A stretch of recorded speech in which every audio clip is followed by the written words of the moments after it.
To make him feel better, you need to limp too. Then he'll feel comfortable. He won't worry about it. All right, let's stand and sing 388. We Three Kings. Of course, we realize there's probably more than three. And they weren't kings. Because Herod was upset. He wouldn't have been upset if it was a small caravan of three guys. I don't know. I don't think he would have been. I think he would have been okay with three. Let's do the first two and the last of We Three Kings. 288. We three kings of Orient are. There it is now. Three kings of Orient are, bearing gifts we travel so far. Field and mountain, moor and mountain, folly, yonder star. This is really slow. Oh, wonder star of light, star with royal beauty bright, westward leading, still proceeding, guide us to thy perfect light. Born a king on Bethlehem plain, I bring to crown him again, being forever ceasing ever over us all to reign. Oh, star of wonder, star of light, star with royal beauty bright, westward leading, still proceeding, guide us to thy perfect light. On the last, glorious now, behold him arise, King and God and sacrifice. Alleluia, alleluia, earth to heaven replies. Oh, star of wonder, star of night, star with royal beauty bright, westward leading, still proceeding, guide us to thy perfect light. All right. We'll get a better song leader, a better song leader next time.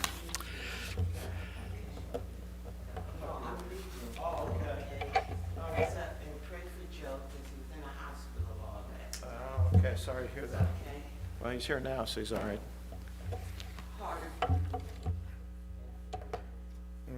Okay. All right, welcome. Good to see everybody out tonight. Let's ask the Lord's blessing. Lord, thank you for the opportunity now to study the Bible. Bless our continual study of Moses and the Exodus. We pray that as we study this journey, we'll learn from the mistakes that the people made and learn from Moses and how he dealt with the people and interceded with God. Lord, just teach us a lot of applications so that these stories come alive and we can identify. Thank you now for this time to share the word in Jesus' name. Amen. All right, you may be seated tonight. Our missionaries of the week are the Backs, the Backpack. Brother Ron Back and his family are missionaries to Australia, and they have put together a little letter for us to read, and so make sure that you do pray for him. He's been working with one of our other missionaries, Chris Eccles, as he filled in for him in his service in his church, and just pray for. They're asking for Laura and her zeal for the piano. They're also asking continued prayer for their dear friend Andrew Steers, and his wife of 20 years passed away just a few weeks ago, and so they're asking for prayer for some of their folks in the church there. Alrighty, so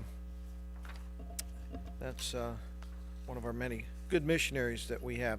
All right, our Wednesday night prayer list is, we'll go over that a little bit later on after the service.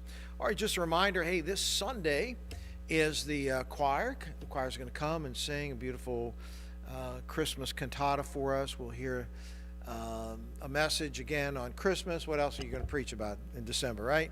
And then we will have our annual Christmas meal right after the service, and then of course a little service to follow that meal. There won't be an evening service that night. So that's this coming Sunday. We're looking forward to that. Alrighty, let's take our Bibles tonight. We'll get right into the study. We're going to go to Numbers chapter 9. We're going to switch over here.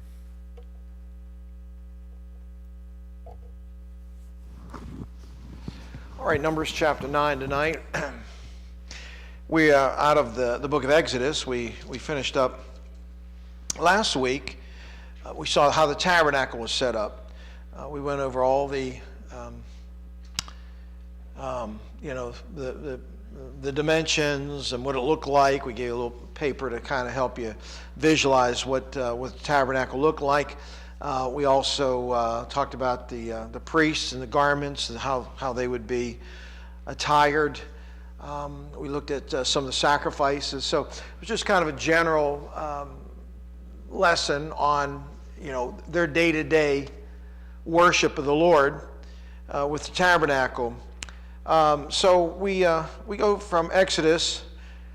We skip over Leviticus. Leviticus is a book that deals with the law and every facet of the law. So our purpose of our series is not to give you every book in Exodus, Leviticus, Numbers, Deuteronomy, but we're trying to give you an overview of Moses leading the children towards the promised land. So we go over into the book of Numbers, and because Numbers, of course, is named Numbers for a reason. It has the numbers of the tribes and the placement of the tribes, assigning of the leaders for the tribes, the first 8 chapters. But now we go into Numbers chapter 9. So let's turn there, if you would, please. Numbers chapter 9. And you have an outline there that we'll be going over here tonight. Alrighty, so the first thing we're looking at tonight is God leading His people. God leading His people. This is the first point we want to share with you tonight, Numbers chapter 9 and chapter 10. Now, where was their ultimate destination? Where were they headed to? Okay, the Promised Land, Canaan, which is modern-day Israel. Now, they left Egypt. They are, so that in between Egypt and the Promised Land, they're in the Sinai Peninsula, which today belongs to Egypt still, and they are marching towards the Promised Land. But God was going to have to do some things in their life because they had some issues. We already saw a big issue they had. Remember when Moses was up on the mountain for 40 days? What were they doing? That's when they built a golden calf. Under the direction, by the way, of Aaron. So not only did the people have an issue, but even his brother, who was supposed to help him and kind of be a co-leader, had some issues also. So they were judged for that sin. So we're going to see tonight another area that God had to judge them. They just had some problems and they needed to be chastened. And this is God's chosen people. He's blessing them. He's giving them great victories. He is going to protect them. He's going to feed them. He's going to lead them to a promised land. But it's a journey of faith. It's a journey of faith. Sometimes we have difficulties in life because we like to walk by sight rather than faith. But in this particular chapter, or in these couple of chapters here, we're going to see how they had to just trust God to lead them. So where do you go? Do you have a GPS? Do you have MapQuest? Do you have maps? You don't have anything. And so you have about 2 million Israelites. You have about 600,000 men that are of age to go into war. So if you figured if you have 600,000 men, and if you had about 600,000 women, that's 1.2 million. And if they have, a couple of children, you can see that they are up around 2 million Israelites. Now, 2 million is a lot of people. Think about it, 2 million. A lot of people, a lot of people. I'm trying to think of a city. Philadelphia is what, about 4 million? Anybody know?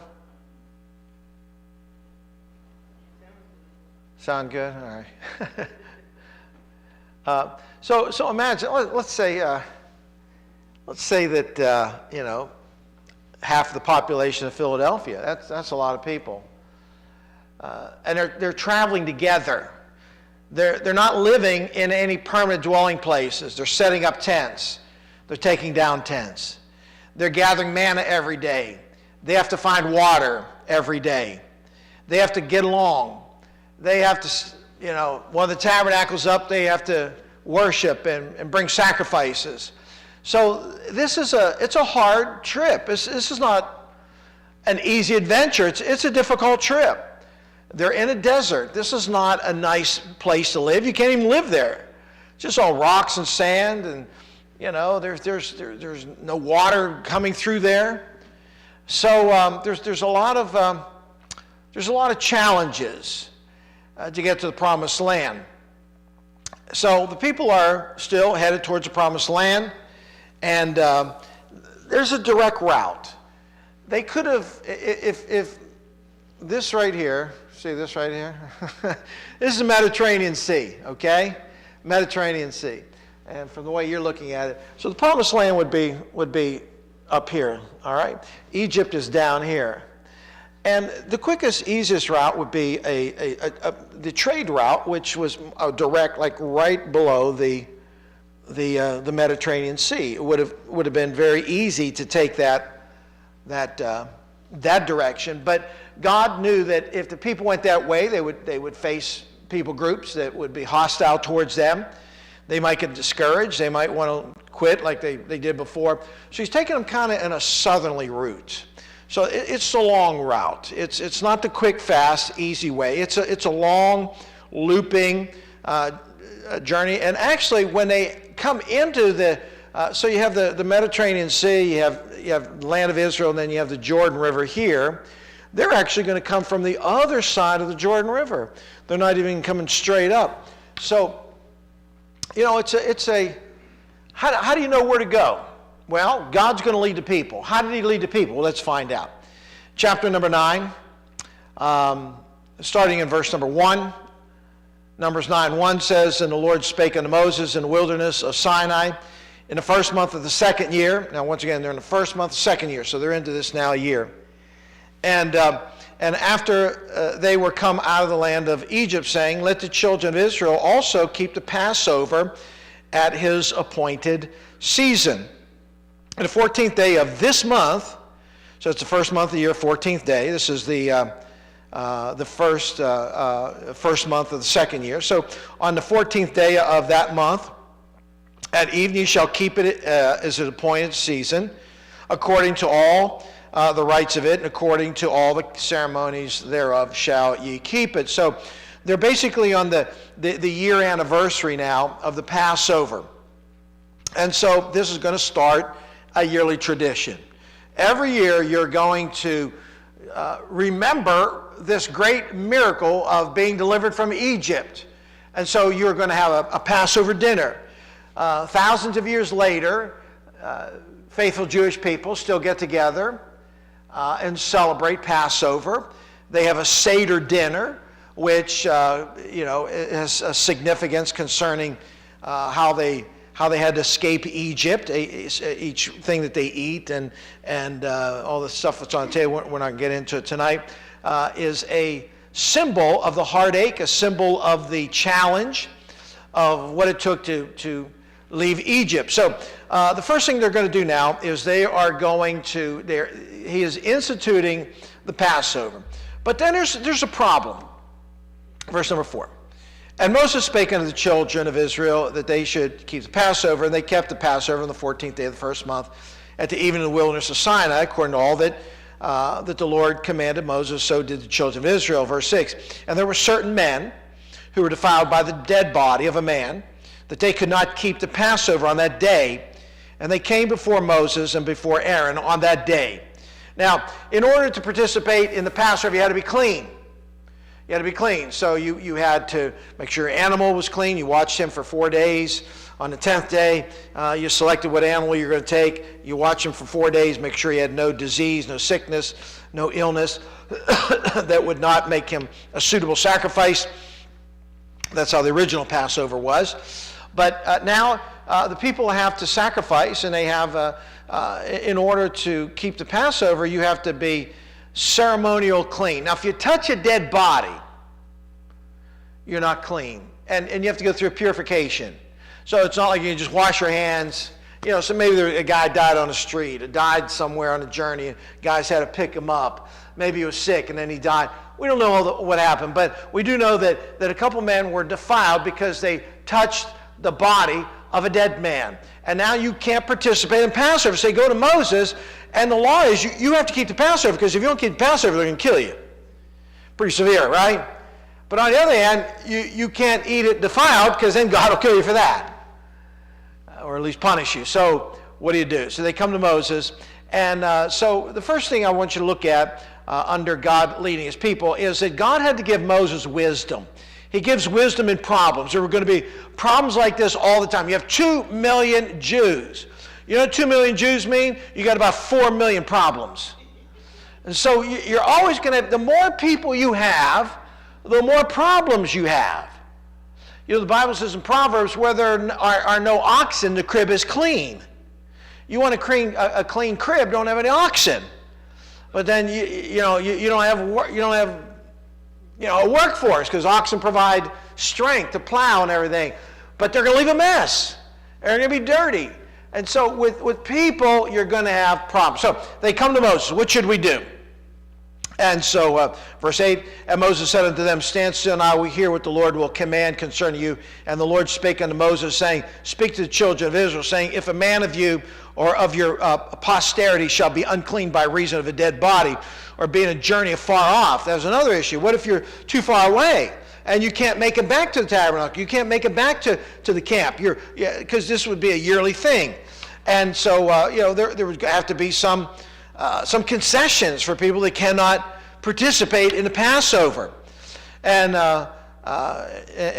verse 11, the 14th day of the second month. So what day was the Passover normally? The 14th day of the first month. She said, all right, a month later, then you have the Passover. So, there was actually, really 2 Passover dates. First of the month and second of the month. Or first month, second month, on the 14th day. And the second month was for those who, for some reason, couldn't participate the first time around. So he said, you shall eat, verse 11, and 14th day on the second month, at even he shall keep it, and with unleavened bread as part of the Passover, because they had to leave quickly. They couldn't allow the bread to rise. And bitter herbs. The bitter herbs represented the bitterness of being in bondage. So this was part of what they did. They ate of the bread. They ate of bitter herbs. Verse 12, and shall leave none of it unto the morning, nor break any bone of it, according to all the ordinances of the Passover, they shall keep it. But the man that is clean, and is not in a journey, and forbeareth to keep the Passover, even the same soul shall be cut off from among his people, because he brought not the offering of the Lord in the appointed season, that a man shall bear his sin. He'll be cut off. Now, I don't think necessarily means he's going to be killed, but what happened? He's a cast off. He's no longer part of Israel. You can't keep the Passover, you're not one of us. You become a cast off. And you'll be cut off. Verse 14, and if a stranger shall sojourn, because the Passover was for Jews. The Jews left Egypt. But what if you have strangers that now become part of your camp. And the Bible says that there were strangers. There were a mixed multitude. These were people that were not Jews, but kind of started to travel along with the Israelites. Maybe some might have come out of Egypt. Maybe some were living in the land there, and they wanted to kind of be a part of what God was doing with his people.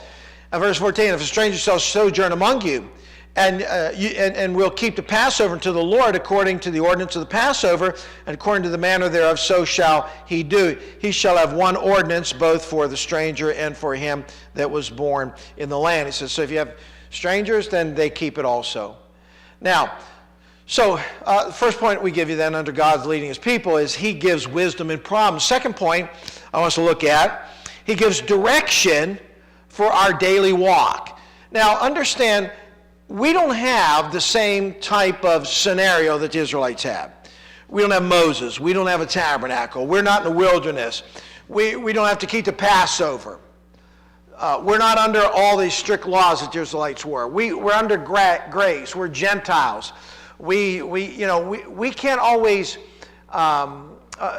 identify with what the Israelites went through because the time we live in and the people group that we are and the dispensation that we're under now. So, but there's principles. And the principle is that when Moses was presented with a problem, what is the first thing he did? He went to the Lord. And what did the Lord do? He gave him a direction and wisdom. So that's a principle. We don't know what to do. What do? Well, you pray. You ask the Lord to give you wisdom. Doesn't James 1:5 say that if any of you lack wisdom, let him ask of God, that giveth to all men liberally and upbraideth not? So God will give you wisdom. There's no sense you walking around trying to figure things out on your own and making a bunch of dumb mistakes. So, before you make those decisions, get along with God. Pray about it. Seek him. Seek the Bible. Seek godly counsel. There's a lot of different ways in which God can help you understand the decisions to make. Also, what do we have in us that these Israelites did not have in them? We have the Holy Spirit. Does not the Holy Spirit give us guidance and direction?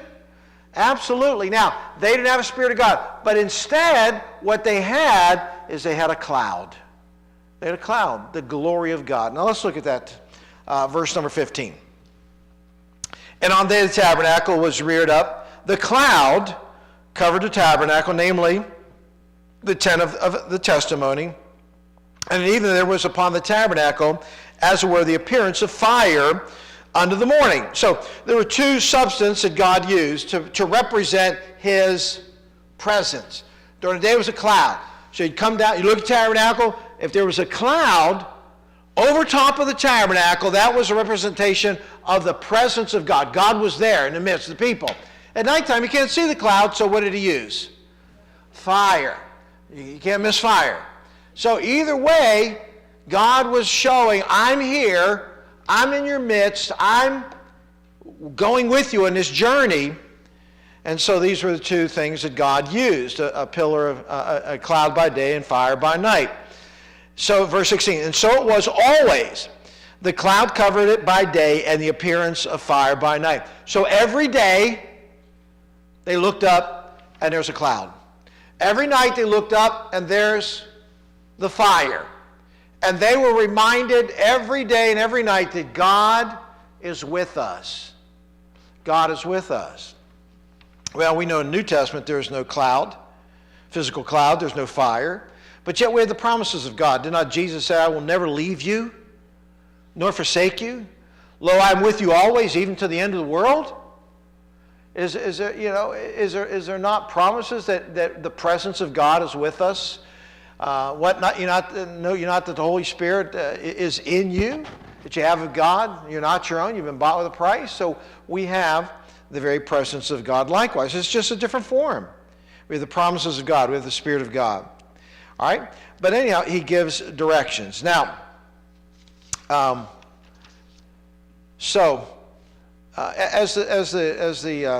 just read a little bit more. It says here,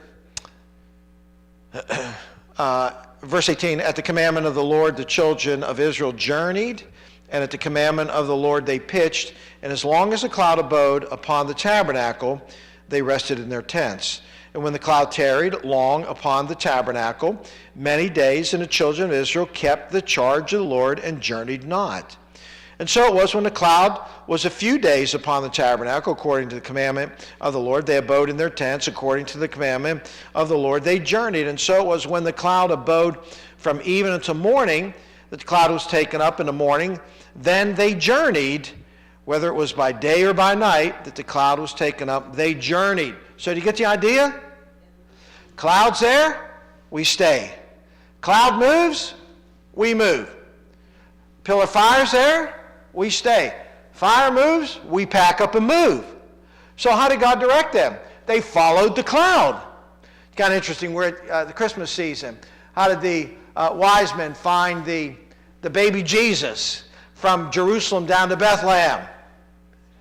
They followed the star, and the star was right above where the baby Jesus was. God directed. So by a cloud.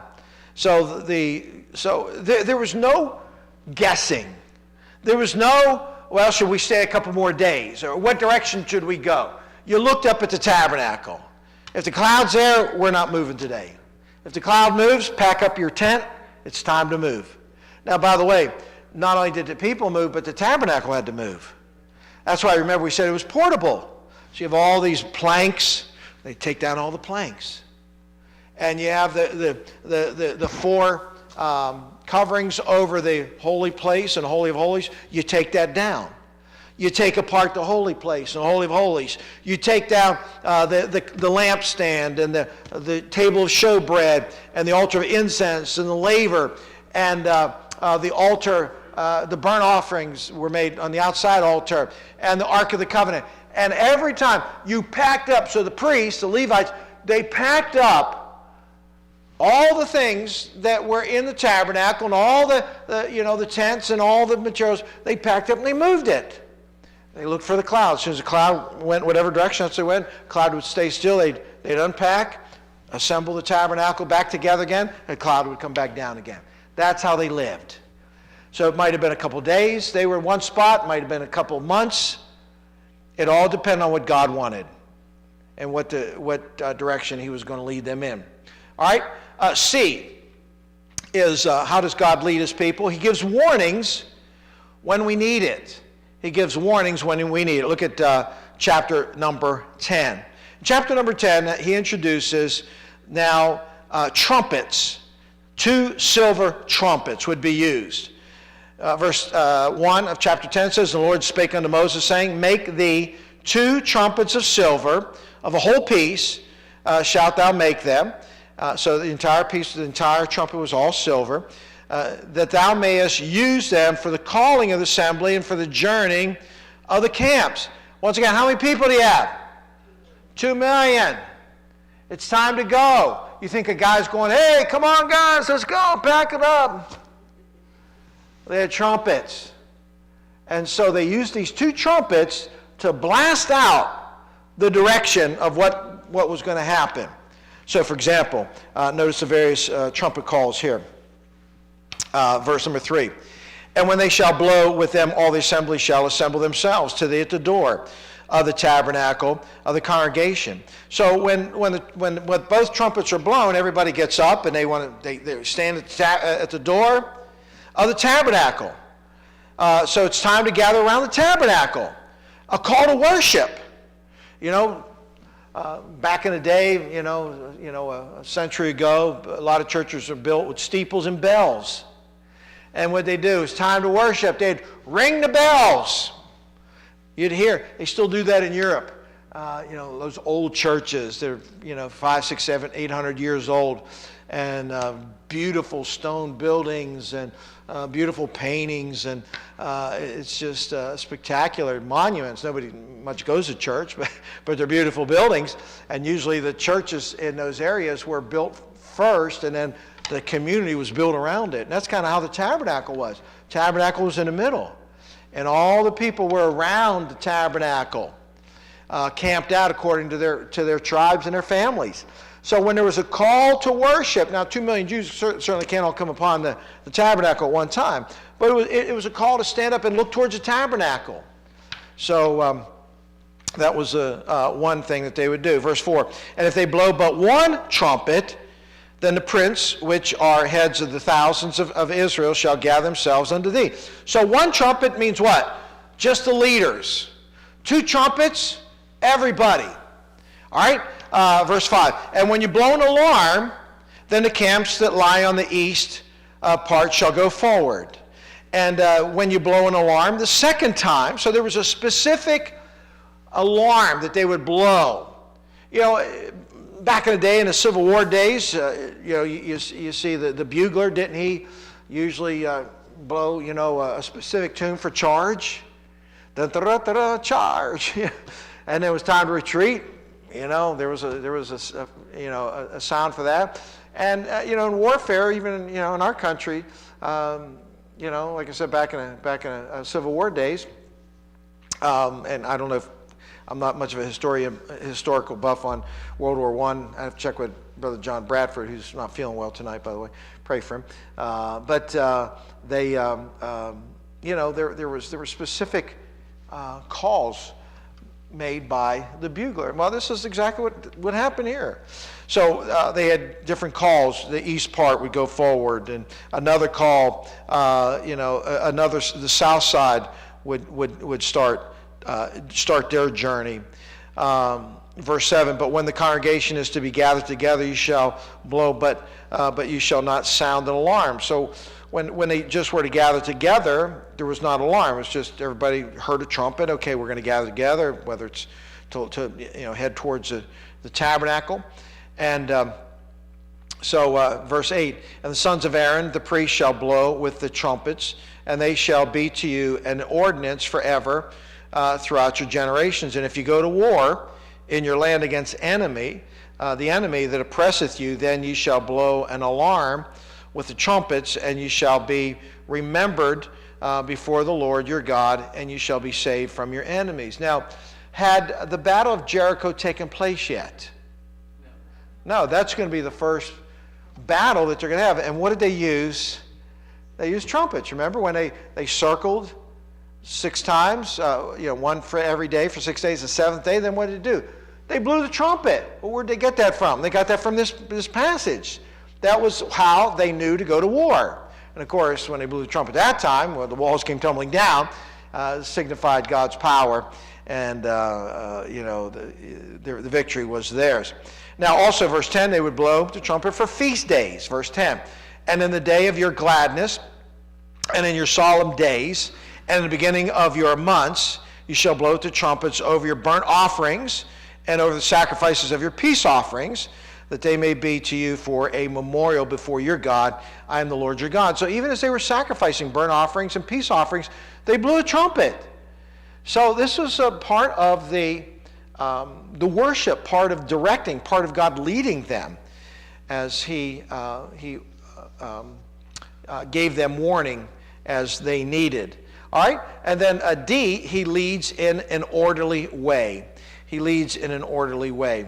Now, verse 11 through 28, we're not going to read this entire passage, but what it does is it breaks down all the families, all the tribes, and it basically goes through and tells them that each tribe had to be camped at a specific place. And each section moved as trumpets commanded to travel from Sinai to Paran. Just look at verse number 12. It says, and the children of Israel took their journeys out of the wilderness of Sinai, and the cloud rested in the wilderness of Paran. Now, how do you know? You have 2 million Jews. You can't just everybody go at one time. So the trumpets, once again, were used. They would blow. And certain families, certain tribes, 12 tribes, remember, and then families in the tribes, they would sound the trumpet for each of these tribes and each family, and it was their turn to move. So everything was done orderly. The Bible talks about in Corinthians that God is a God of order. Everything should be done decently and in order. Decently in order. God is not a God of confusion. He's a God of order. We look at the planet system. We look at the days and nights and the seasons and weeks, and everything's on a schedule. Have you noticed that? God is very orderly. We don't have 8 days in a week all of a sudden. The sun doesn't move a little bit closer and burn us. Everything is set in a specific order, and so this is the type of God that we serve. So this is, once again, how God leads. Now, we go down to verse number 29. Our last point under the first point is this: he does not need the world's wisdom. What is this talking about? Go down to verse number 29. We don't need the world to help us figure out God and figure out his will. Look at verse number 29. And Moses said unto Hobab, the son of Ragul, the Midianite, Moses' father-in-law. Now, in this particular verse here, it says that Hobab, well, I thought his father-in-law was Jethro. Well, he did get, we'll talk about her a little bit later on. But this is actually Jethro, his father-in-law. It just had a different name. And so because he's from Midian, he's a Midianite. Now we're going to see later on Moses marries an Egyptian. But the Midianite Zipporah, remember his wife Zipporah. He met her while she was watering her flocks, and they got married, and for 40 years they were married, and then God called Moses to lead the Israelites. There was a kind of a weird situation where Moses' sons were not circumcised, and Zipporah had to circumcise the sons, and she said, you've been a bloody husband to me. We don't read about her after that, so I don't know what happened to her. I don't know if she died, I don't know if she divorced him or she walked away, but we don't hear about Moses with Zipporah. It's kind of an odd, what happened, but a little later on we're going to read that he married an Ethiopian woman. So did she die? Did he have a second wife? Realize, these great heroes had plurality of wives. The 12 tribes of Israel came from 4 different women, 2 sisters and 2 handmaidens. David, a man after God's own heart, had at least 8 wives. And certainly Solomon, he had his issues too, right? So I don't, people say, well, can you explain? I don't know. I don't need to explain because I don't know. It happened. That God led it. It wasn't his will, it wasn't his perfect plan. But anyhow, we move on. Now, so his father-in-law says this in verse number 29. We are journeying unto the place of which the Lord said, I will give it you. Come thou with us, and we will do thee good, for the Lord hath spoken good concerning Israel. And he said unto him, I will not go, but I will depart to mine own land and to my kindred. And he said, leave us not, I pray thee, for as much as thou knowest how we are to encamp in the wilderness, and thou mayest be to us instead of eyes. And it shall be, if thou go with us, yea, and it shall be that what goodness the Lord shall do unto us, the same will we do unto thee. Now, it's a little confusing because it says he a lot, and you're not sure who the he is. But here's the story, basically, in a nutshell. Moses is asked his father-in-law to stay. His father-in-law was going to go back to Midianite. He was a priest. And he was going to go back to his land again. And Moses asked him to stay to help lead the journey. Now, he said, I want you to be my eyes, in essence. He uses that phrase there, verse 31, that thou mayest be to us instead of eyes. What he was asking, he's saying, I want you to help, I want you to see, you can see things maybe I can't see. You can help me. Now, what was he doing? He was asking this man to help him, and he didn't need another man to help him, did he? God was going to help him. God was going to be his eyes. And so Moses now shows a little bit of an issue here that he did not trust his own direction with God, and so therefore, and he didn't go with him, by the way. So we see an issue there. We do not need the world's wisdom. Sometimes, people are going to counselors and psychiatrists and psychologists, and I'm not against that if they are Christian-based, if they have biblical understanding. But there's a lot of secular counselors and secular psychiatrists and psychologists that have a very worldly, non-biblical view of life. And you can't trust somebody who does not base their system of beliefs and teachings on the Word of God. And so sometimes we go to the world to get answers. We're in a financial bind, and maybe we go to a secular financial counselor. And a secular financial counselor is not going to tell you to tithe. He's not going to tell you to give, because it goes against their way of helping you out. And so now you're not giving, you're not tithing. Well, how are you going to get the blessings of God? You're violating biblical principle. So we don't need the world to tell us how to live. We have God's Word. All right. Now, number 2, God is going to chasten His people. Now, this is a sad story here, and we're going to spend the rest of whatever time we have, 10 minutes or whatever, left on this story of God's chastening His people. Well, chapter 11, 1 through 3, the people go back to a problem that they've had since they left Egypt, and that is complaining. Now, none of you complain, so I'm sure you can't ever identify with this, right? Some of you are complaining right now. When's Pastor? It's cold, it's rainy, the service is too long, I'm hungry, I'm this, I'm that. Anyhow, notice he says here, and when the people complained, it displeased the Lord. And the Lord heard it, and His anger was kindled, and the fire of the Lord burned among them, and consumed them that were in the uttermost parts of the camp.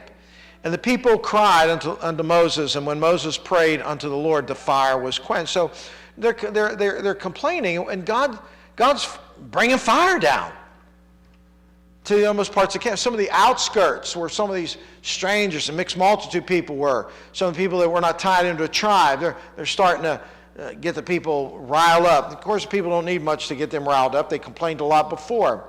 So now the people are complaining. And verse 3, and he called the name of the place Taberah, because the fire of the Lord burned among them. The word Taberah means burning. They named that area burning because some of them died by fire for complaining. Man, who of us doesn't complain sometimes? Aren't you thankful God doesn't send down fire? We've all been burned up by now. But God was just getting tired and fed up with these people. And, it wasn't like the first time they complained. Where are we going to eat? What are we going to drink? Why did you bring us out here? We don't want you, Moses. We don't want you to be our leader. We want to go back to Egypt. Over and over and over again, they continually complained. And, here's God. They cried to get out of Egypt, right? God answered their prayer.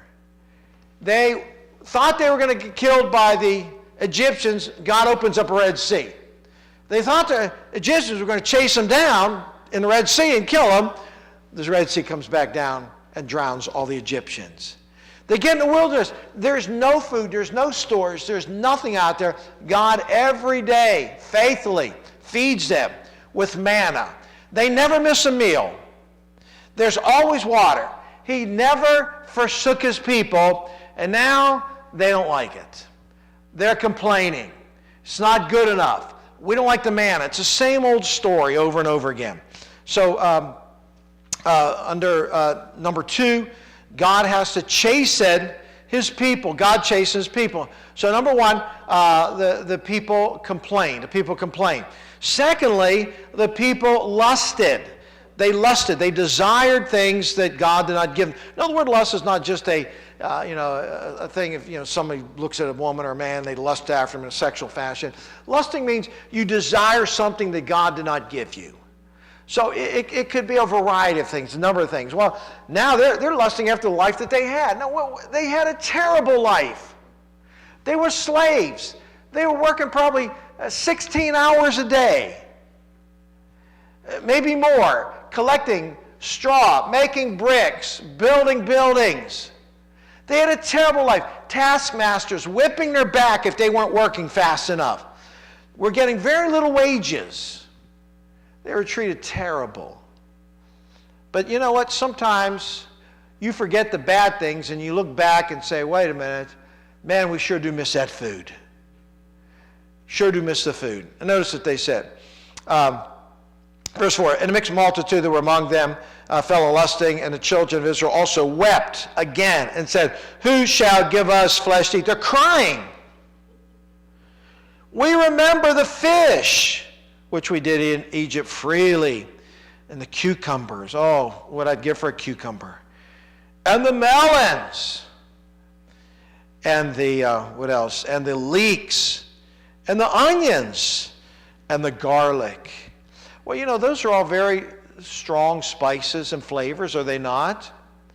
But guess what? Manna didn't have any flavor. It was boring. You notice that a lot of food is boring unless you spice it up?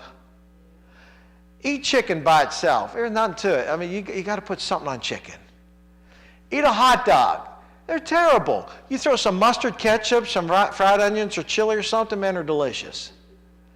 You know, you eat food without flavoring it, and it is bland. That's why there are food stores and food recipes and menus and to make food taste better and give you variety. But imagine you eat the same thing every single day, and it doesn't have much of a flavor. It tastes kind of like oil. And so they're complaining, and they said, you know, verse 6, now our soul is dried away, and there's nothing at all besides this man before our eyes. And the manna was a coriander seed, and the color thereof was the color of bdellium, kind of a whitish color. And the people went about, gathered and ground it in mills, or beat it in mortar, and baked it in pans, made cakes of it. And the taste of it was a taste of fresh oil. So they prepared it different ways, but it still tasted the same way, whether you baked it or, whatever else you did. And when the dew fell upon the camp in the night, manna fell upon it. Then Moses, verse number 10. Now, Moses, he's going to just basically tell God, why am I in this position? Why have you called me? I cannot change anything for these people. I can't give them better food. I can't provide anything. And verse 10, Moses heard the people weep throughout their families, and every man in the door of his tent. The whole congregation's crying about this. And the anger of the Lord was kindled against him greatly. Moses was displeased. And Moses said unto the Lord, wherefore hast thou afflicted thy servant? He's talking about himself. And wherefore have I not found favor in thy sight, that thou layest the burden of all this people upon? He said, what did I do that you made me rule over these people? What did I do wrong that I have to lead these people that are complaining the whole time? Have I conceived all these people? Have I begotten them? They're not his biological children, that thou shouldest say to me, carry them in thy bosom as a nursing father, bearing the suckling child, unto the land which thou swearest unto their fathers. Whence should I have flesh to give all this people? For they weep unto me, saying, give us flesh that we may eat. I am not able to bear all this people alone, because it's too heavy for me. And if thou deal thus with me, kill me, I pray thee, out of a hand, if I have found favor in thy sight, and let me not see my wretchedness. Moses, he's questioning, why am I put in this position? I cannot feed these people. These are, I feel insufficient to take care of this. I can't handle this. You know, he felt overwhelmed. Wouldn't you feel overwhelmed also? Wouldn't you feel if you have everybody looking to you, and they're all complaining, and it's your fault, you brought them out of Egypt, they didn't have their fish and their garlic, leeks and onions and cucumbers and melons and everything else they ate, and it's all your fault, and he has no power whatsoever to correct the situation. He says, Lord, if I've done something wrong, just kill me, if this is how you're trying to punish me. Now, so they lusted. And so what happens? Well, God now is going to do something, elders, he complains he can't carry this burden all by himself. So in verses 16 God answers both of his needs. Number one, he gave Moses 70 elders. Verse 16, the Lord said unto Moses, gather unto me 70 men of the elders of Israel, whom thou knowest to be elders of the people, and officers over there, and bring them unto the tabernacle of the congregation, that they may stand there with thee. And I will come down and talk with thee there, and I will take of the Spirit which is upon thee, and I will put it upon them. And they shall bear the burden of people with thee, that thou bear it not alone, thyself alone. Now, isn't that good of God? He couldn't handle it by himself. He says, I'm going to give you 70 men. And I'm going to equip these 70 men. Same spirit that you have, I'm going to give 70 men these spirits. So now, you're not dealing with all this by yourself. You have other men. You have other people that are going to help you. They're going to take care of some of the problems. They're going to deal with the people likewise. So it's not one man taking care of several million Jews. Now you have a council of people. You have a committee of people, 70 people, that God does this. Now, so once again, he questions God, though, and he wants to know in verse 21, and the Lord said, the second problem was what? He felt alone, and the second problem was he didn't have any food besides the manna, and that he could ever provide for them. So God said, all right, here's what we're going to do. Look at verse 20. And it says, verse 18, and say unto the people, sanctify yourselves again tomorrow, and you shall eat flesh. For ye have wept in the ears of the Lord, who shall give us flesh to eat.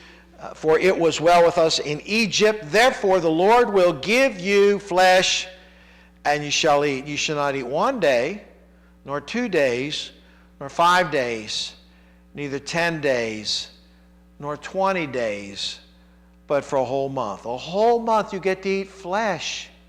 1 month you're going to eat meat. And it says, and it's going to come out of your nostrils. That's rather gross, isn't it? And it'll be loathsome unto you, because ye have despised the Lord which is among you, and have wept before him, saying, why came we forth out of the Egypt? Now, I don't know what he meant by came out of their nostrils. Maybe it meant you're going to throw it up. You're going to be sick of it. You're going to eat so much meat that you're going to wish you'd never eaten meat again. And so Moses asked God, no, how are we going to feed all these people? There's 600,000 men, footmen, foot soldiers. Verse 22, he says, shall the flocks and the herds be slain for them to suffice them? Or shall all the fish of the sea be gathered together for them to suffice them? And so he wants to know, we're going to kill all our cattle? How can we feed all these people for a month? It's impossible. Are we going to go to the sea? Now, they're nowhere near any sea. We can go to the sea and get a bunch of fish. And I like what God says, verse 23, is the Lord's hand waxed short, that thou shalt see whether my word shall come to pass unto thee or not? Well, we saw that Jesus had the same kind of predicament when he had 5,000 people that were pretty hungry. And it took one kid's little lunch of some fish and loaves, and he fed 5,000. So God can figure it out. And so what does God do? God is going to bring forth quail. Verse 31, and he went forth a wind from the Lord and brought quails from the sea, and let them fall by the camp, as it were a day's journey on this side, as it were a day's journey on the other side. So the camp would be all these people. And for a day's journey, however long it took you, take 1 day in each direction, that's how many quail fell all around. So there were quail, millions of quail falling to the ground. Now, whether they were flying low and they were able to capture them, or they just fell on the ground and they caught them there, they were a couple cubits high. A cubit is about 18 inches. 2 cubits would be about 3 feet. So they either flew 3 feet low, or they fell, and there was 3 feet high of these quail. And the people were so excited, they got up the next day, they gathered quail. Hey, we're having quail. Quail and manna, right? But look at verse 33. And while the flesh was yet between their teeth, ere it was chewed, the wrath of the Lord was kindled against the people, and the Lord smote the people with a very great plague. And he called the name of the place Kirbath Hatava, because there they buried the people that lusted. And so this, of course, that phrase talks about the graves of lusting or the graves of craving. And so what's happened now? People complained, they got what they wanted, but then God judged them. You know, sometimes God gives us what we want, and then we find out that we probably should have never asked for that. Do you remember when the people wanted a king? We want a king. We need to have a king. They got a king. Things weren't better. Things got worse. You know, the kings messed them up. The kings turned them, led them many times into idolatry. Be careful what you ask for. God may give it to you. The last point in chapter 12, we won't read this, but we'll just kind of give you the quick Reader Digest version. The leaders criticized Moses. Now, the other two people in Moses' life that were helping him was his brother Aaron. We already saw Aaron already, the golden calf Aaron. They claim that the golden calf just popped out of the fire somehow. You have Aaron, and then you have Miriam. Miriam's his sister. By the way, Miriam's, remember when Moses would his mom put him in that little ark of bulrushes? Miriam was a little girl that watched him go down and watched Pharaoh's daughter take him. So she had quite a history with Moses. They both were older. Moses was the youngest of these three. And so they criticized Moses. Look at verse 1. And Miriam and Aaron spake against Moses because of the Ethiopian woman whom he had married, for he married an Ethiopian woman. Now, wait, wasn't he married to Zipporah? She wasn't Ethiopian. She was a Midianite. Ethiopia is in North Africa. She would have been a woman of color, to be quite honest. She didn't look like anybody else. She didn't look like a Jew. She didn't even look like an Egyptian. She's from Ethiopia. Remember, there was a group of people that were still in that area, following them and everything. So it's very mysterious. We don't know, did Zipporah die? Did he just get married again? Did she divorce him, leave him after the incident? The Bible really doesn't give us details. All we know is he ends up marrying an Ethiopian woman, and they're criticizing Moses. Now, the problem wasn't the fact that he was married to an Ethiopian woman. The fact is that they wanted power, and they wanted authority, and they wanted to be prophets. They were jealous of Moses' position. By the way, was anybody jealous of Jesus when he came on the scene? Were not the Pharisees jealous of him? Were not the scribes and all religious leaders? They were all jealous of Jesus because he was doing miracles they could not do. He was drawing crowds they could not draw. He was teaching and preaching messages that they could never preach and teach. And so jealousy, very dangerous thing. And so they started to criticize Moses. So God says, okay, well, let's find out who the true prophet is. And he told them that Moses is my man. He's my leader. And because Miriam had questioned and criticized Moses as well as Aaron, she became leprous. Leprosy, her entire body, white, sores, whatever involved with leprosy. A dreaded disease of leprosy. What's God saying? Don't touch my anointed. I chose Moses. I didn't choose you to. Moses is my leader. He's the man of God. Don't question me. Now Moses comes to God. Lord, heal my sister. Don't let her be a leper all the rest of her life. And so God basically says, well, I'll tell you what. If her father had spit on her, she would have to be outside. She would be defiled for 7 days. So we'll let her be defiled for 7 days, and then I'll clear up the leprosy. And that's what God did in his mercy.